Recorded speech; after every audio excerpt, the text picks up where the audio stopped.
Assalamualaikum warahmatullahi wabarakatuh. Perkenalkan, nama saya Nasya Mulia Zahra dengan NPM 240810801012.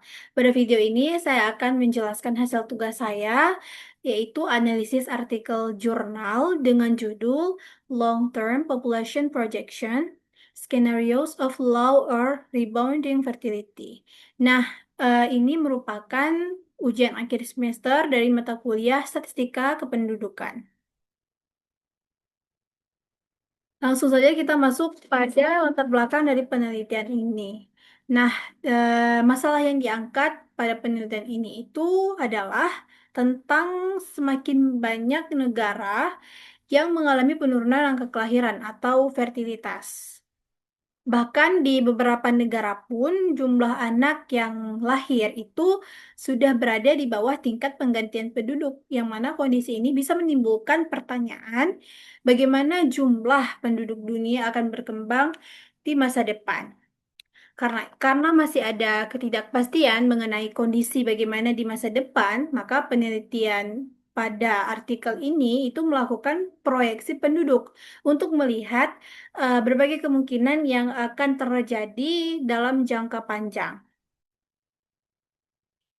Maka dari itu, tujuan dari penelitian ini adalah untuk memproyeksikan jumlah penduduk di dunia dalam jangka panjang menggunakan beberapa skenario fertilitas. Nah, penelitian ini ingin mengetahui apa yang akan terjadi jika fertilitas itu tetap memiliki jumlah yang rendah dalam waktu yang lama, serta apa yang akan terjadi jika fertilitas meningkat di masa depan. Maka dari itu, di sini penelitian ini bertujuan melihat bagaimana perubahan tersebut bisa mempengaruhi struktur penduduk.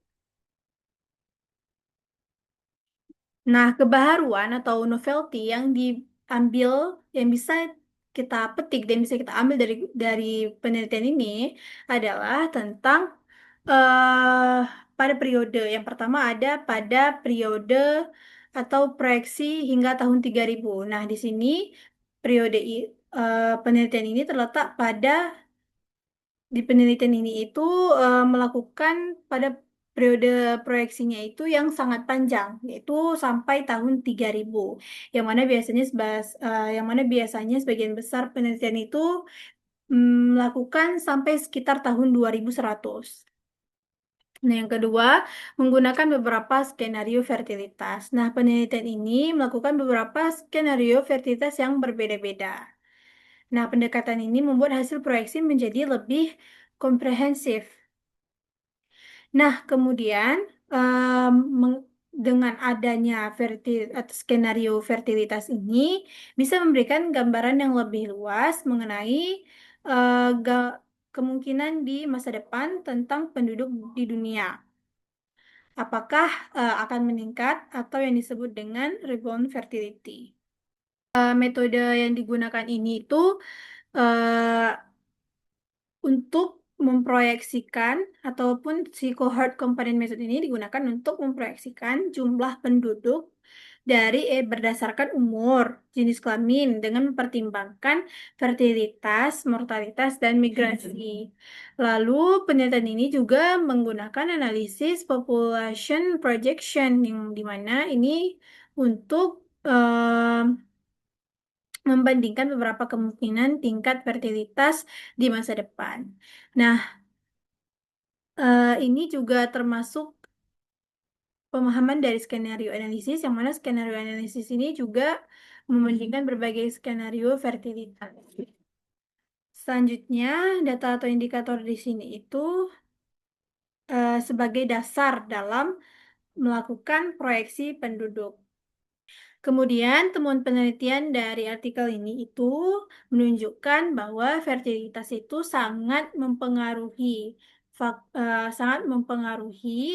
jumlah penduduk dunia di masa depan. Nah, fertilitas ini jika terus berada di bawah tingkat penggantian penduduk, maka jumlah penduduk di dunia akan mengalami penurunan yang cukup besar. Kemudian, em, Penelitian ini juga menemukan bahwa waktu terjadinya peningkatan kembali fertilitas itu sangat penting karena kalau misalnya waktu dalam atau lama fertilitas ini meningkat kembali, maka semakin besar penurunan jumlah penduduk yang dapat terjadi. Nah, maka dari itu, selain itu eh, pengaruh fertilitas ini terhadap jumlah penduduk itu ternyata lebih besar pengaruhnya dibandingkan dengan peningkatan harapan hidup. Terakhir, kesimpulan dari penelitian ini itu adalah fertilitas itu merupakan faktor yang sangat menentukan perkembangan jumlah penduduk dunia dalam jangka yang panjang. Nah, fertilitas yang nilainya itu tetap rendah dalam waktu yang lama, maka jumlah penduduk dunia akan mengalami penurunan yang cukup besar.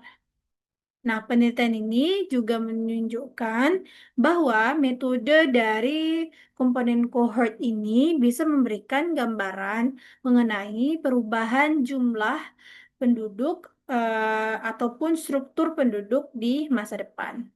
Maka dari itu, hasil penelitian ini dapat menjadi bahan pertimbangan dalam penyusunan kebijakan kependudukan dan perencanaan pembangunan di masa yang akan datang. Baiklah, sekian dari presentasi saya mengenai jurnal ini. Lebih dan kurang, saya mohon maaf. Assalamualaikum warahmatullahi wabarakatuh.